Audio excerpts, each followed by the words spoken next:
Hello and welcome back to the Cheltenham Festival 2021 head-to-head series with me and Dan Overall. Dan, how are you doing? I'm not bad, mate. Not bad. Week 3.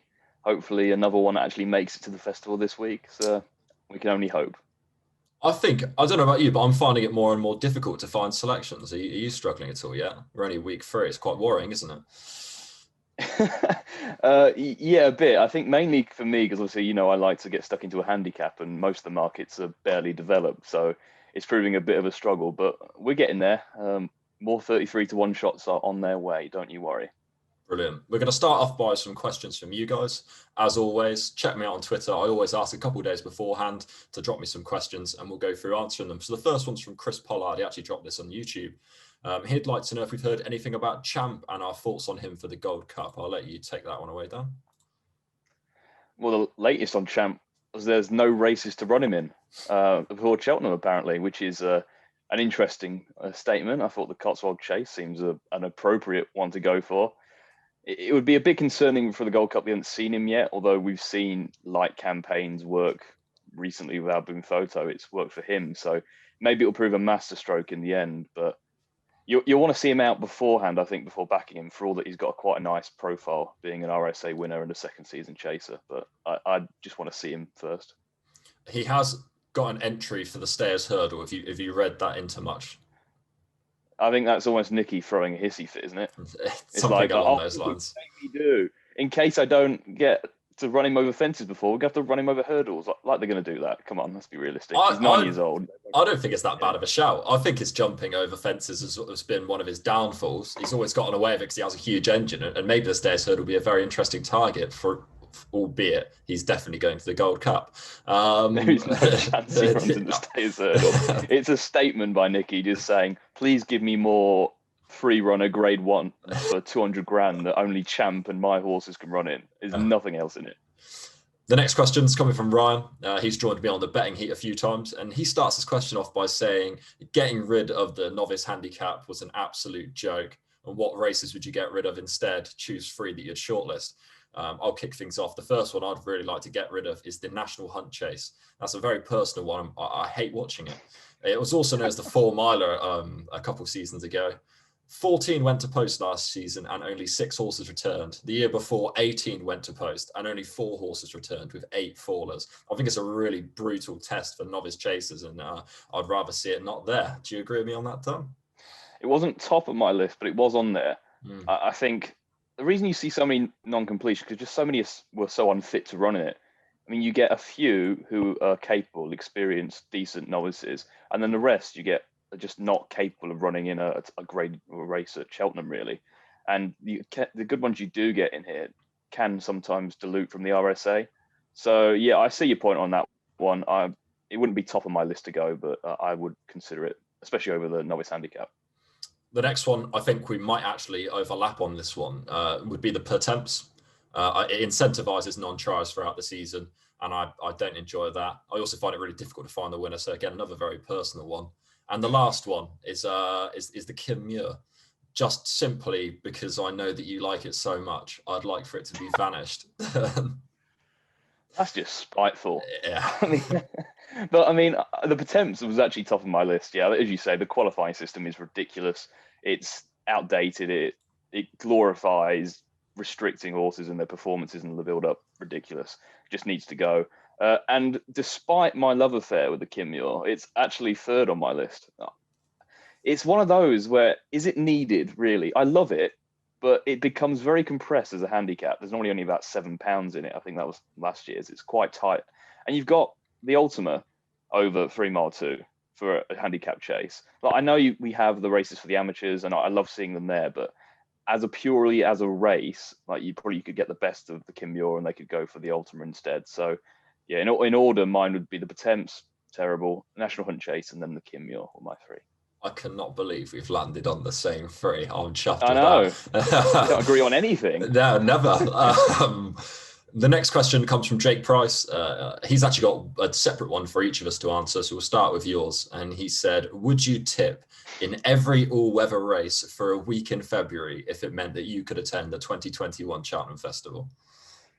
Oh, I mean, it would be a painful week. Like, it really, really would. I'd probably just tip and not watch them, to be honest, and just see how they got on at the end of the day. I mean, having followed our good friend Jack for a while now, I'm hoping that subconsciously I might have picked up a few pointers for the all-weather, although that's quite doubtful. And if that fails, I'll just back all the steamers on odds checker in the morning. That seems to work for some, so I'll just do that, and I'll see you at Cheltenham. So many people actually do that. I check my Twitter feed all the time, and it's the 10, 11 o'clockers that stick out 6-4 shots relentlessly. I'd love to see your channel turn into that, mate, your page. Well, you've got to pay for it first. And the question for me was, would I shave all of my hair off if it meant that I could attend the 2021 Cheltenham Festival? This hair has been growing out for a fairly long time. It's looking pretty huge. I would actually shave all my hair off for just one day at Cheltenham Festival, if I'm honest with you. So there we go, Cheltenham. Do you want me to shave? Do you want me to shave all my hair off for one day at the festival? Cheltenham races. Give me a ticket and I'll do it. That was an easy question because you shaving your hair off does everyone a favour. It does you a favour, the people watching a favour, just society wins. So that was an easy one. That's a setup question. Cheers, Jake. Imagine if that actually turned out to get a ticket for Cheltenham from that. Would be definitely worth it. And the last question comes from Harry Haskell, and he asks if we could add any type of race to the festival, what would it be? He noted that possibly a 2 mile 4 furlong hurdle would be ideal, albeit that might dilute from the champion hurdle and the stayers. So if you created a race, Dan? Yeah, I have. It wouldn't be a 2 mile 4 hurdle. I don't like that. It would dilute from the already sometimes weak stayers and champion hurdle. You got to remember, horses don't tend to stay over hurdles for as long in some cases. So on the chases, you kind of got away with putting the marsh in a bit, but over hurdles, I think it would be terrible. And also Aintree has that effectively. The one I would add in probably, I mean, I'd probably axe the attempts first, but if that went, I'd probably add a 3 mile 2 hurdle, handicap hurdle, just because we've got the Ultima, we've got the Kimyor, we've got all these handicaps over 3 mile 2 over fences. Why not add one over hurdles? I thought it's interesting we haven't got one of those. We've got a 3 mile instead of a 3 mile 2. So I'd add a decent 3 mile 2 handicap hurdle. Give it a fancy name, and there'd be plots lining up for it all over the shop on there. Definitely. I actually fancy the 2 mile 4 furlong hurdle. If there's as I said, there's one for the Ryanair. So why shouldn't there be one for the hurdles? Does the Ryanair actually take away from the Champion Chase and the Gold Cup? I don't think so. If I look at the past 3 winners, Min, Frodon, and Balco de Flo are either any of them going to go and win a Gold Cup or a Champion Chase. They're definitely not, and I think that takes away from horses that could definitely and definitely do suit it. For instance, I mean, the one that came to my head just literally 2 seconds ago was Somerville Boy. I think he'd absolutely mop up a 2 mile 4 furlong hurdle at Cheltenham. I mean, we're making a race for Somerville Boy to win, are we? Yeah. You'd have to make it a grade 3 and give him £10 from the rest, probably. But no, you can't. No, I don't like a 2 mile 4 hurdle. And also, with the point about the Ryanair, Min ran in a Champion Chase and placed in it, and Frodon's going for this year's Gold Cup. Not going to win it though, is he? Your argument falls down. We're saying would they actually win it? And to be fair, Min was beaten 8 lengths by Altir on that Champion Chase, and then may have finished 6th in the other one, or 5th in the other one. So it wasn't like he was going to win those Champion Chases. He was given the opportunity to win at Cheltenham, and he took it last season. There we go. So we'll get on to the selections. Only 2 weeks in so far. Got a few nice bets. Dan, take it away with your third selection. Would you like to guess the price? I think you'll be able to get it. 33 to 1. It is, yeah. Who would have thought? I'm not doing this on purpose, by the way. I swear, it's just how the cookie crumbles here. So, like you got a bit of stick last week, although you had a couple of supporters with Defy, I think I might take some stick with this one. It's a bit out there, but I think there's a point to be made. So mine comes in the Albert Bartlett, a race which is a bit generally all over the shop until the off, really. It's a tough one to pin down. And I like Holymacapony, who's now drifted out to 33 to 1. So obviously disappointing performance last time out, but I think there are reasons to expect better. So obviously you go back to his point win, and you could already see that it was going to be quite a nice horse. He won that by 7 lengths. The second one is next starting a point and is now with Henry de Bromhead and has just finished second in a bumper. And the third in that point is now rated 120 and is placed on every start for Donald McCain. So that point worked out well. And his debut over rules was really, really impressive when he beat Gillard Duminil of Willie Mullins. Now, that was an emphatic performance, and it saw him shoot to the top of the Albert Bartlett market. I think he was 12-1 the day following the race. Like, he was the one people wanted to be with. And that form in front of Gillard Duminil is working out really, really well. Obviously, he's now only 10-1 for the Ballymore, and seemingly Willie Mullins lead hope in that race. And there was a horse 20 lengths further back in third who was a rated 120. So that form, I think, stands up quite well in the context of this race, which lacks, well, probably a bit of depth at this stage. So obviously the blip came next time out. He was 7-4 favourite for the Grade 2 at Navan. He was travelling really well. Like, everything looks to be going well. You'd probably be happy if you backed it. And then he just seemingly stopped in less than a furlong. He went from cruising to near enough pulled up. Now, obviously that's concerning, and unsurprisingly, his price for the Albert Bartlett drifted as a result. But there are some reasons to be optimistic about that. So recently there was a stable tour, I think, in the Irish Field with Henry de Bromhead. I think he was quoted as saying, "We don't really know what happened and nothing has come to light since. We will regroup now and aim for the 2 mile 6 Grade 1 at Leopardstown at the Dublin Racing Festival." So from that perspective, they've got a target in mind and they were going for a Grade 1. So they're clearly happy with him at home and they're willing to let him take his chance there. So I read that quite positively. His last match price on the Betfair Exchange, I've been having a look at this, has been hovering around the mid-20s recently. So he did hit the highs like mid-40s after that race. So the fact that he's come back down a bit, it's quite a illiquid market at the moment. So not massively taken too much from that, but it's still positive to see him trade somewhat shorter than 33-1. And it's worth remembering that Captain Guinness suffered a similar kind of start to his season this year. Like, he was pulled up on his first start of offences seemingly very abruptly. And then he came out and has proven that just to be a blip, and he's shot back to form. So there are reasons to be optimistic and to expect better next time out. And we know where he's going. Obviously, he's going for that Grade 1 at the Dublin Racing Festival. That race had latest exhibition and Fury Road go close in it before running great races in the Albert Bartlett next time out. And it also pretty much confirms that if he goes for a race at Cheltenham, it's going to be the Albert Bartlett. And he looked like a proper stayer on his first win. So, and especially in the context of this race, I think that form ahead of Gillard Duminil might be the strongest there is on offer. Like, that is, if you take it on face value, like, that's top notch form at this stage. And I'm willing to forgive him last time out in hope that he can rediscover that potential he showed earlier. And he's drifted to a price now where I'm willing to take that chance. Like, if he runs a blinding race at Dublin Racing Festival, which I hope and think he might well do, he's going to shorten markedly for this race, especially given the way the market's stood at the moment. So we've got Statler, who's top of the market. He was tipped up by some of the up in the ante boys, I think. I think his price went from 16s to near enough 10s pretty much instantly.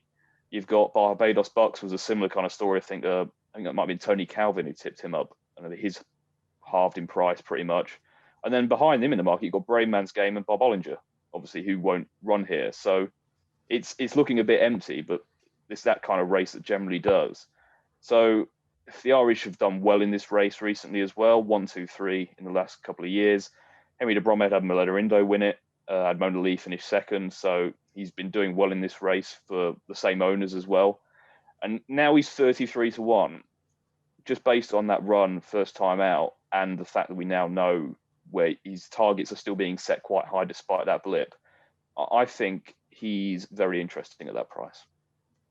We don't discuss about who our selections are prior to doing this, because it makes it a complete shock. And to not, no one's surprised really. I'd never even heard of this horse. Again, you tend to pick these horses I've never heard of. I don't follow Irish racing too strongly, so that's probably why. My one concern, I did just bring up the Racing Post throughout this. My one concern is it hasn't had many runs, and one trend with Albert Bartlett runners is they tend to be campaigned quite. What's the word I'm thinking of? They tend to get a lot of runs in throughout the season. Would that be a slight concern for you? I'm not sure if that point's getting overplayed these days.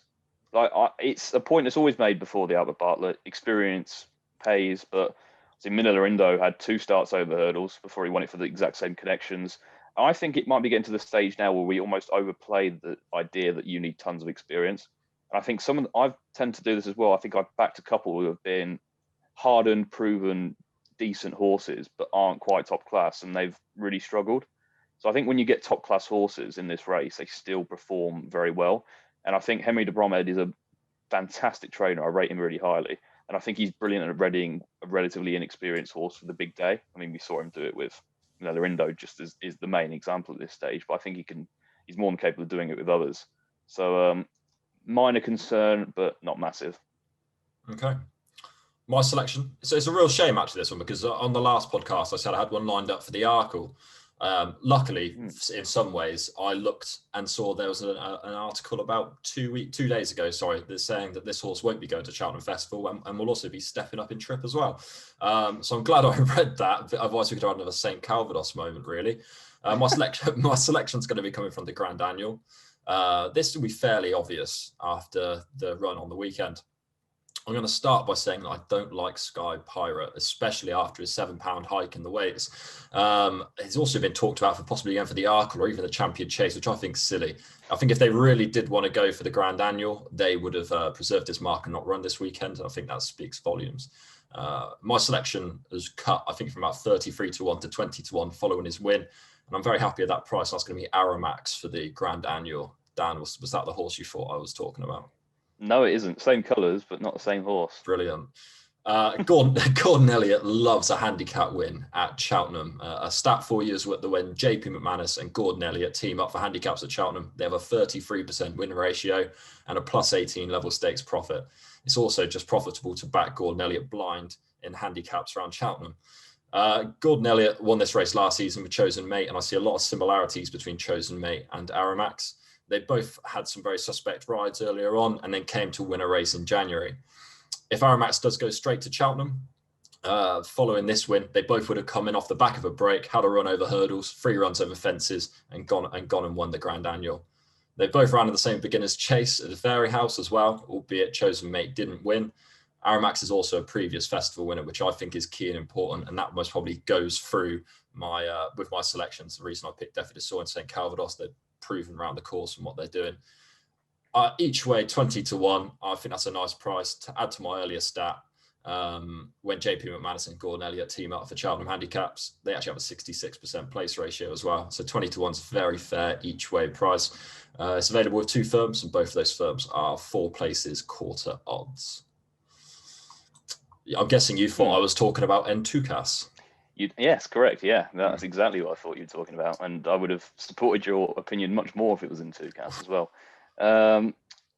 Yeah, I mean, I have a general bone about last season's juveniles anyway. I just have that kind of niggling doubt with them going into open company. Obviously, it's good to see him win last time.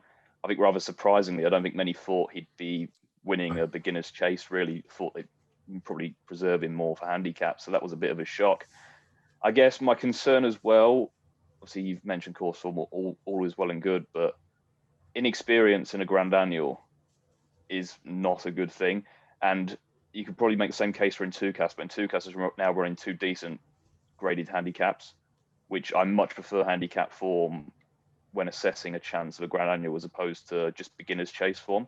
Like the momentum is very different. It's all a very different kind of test.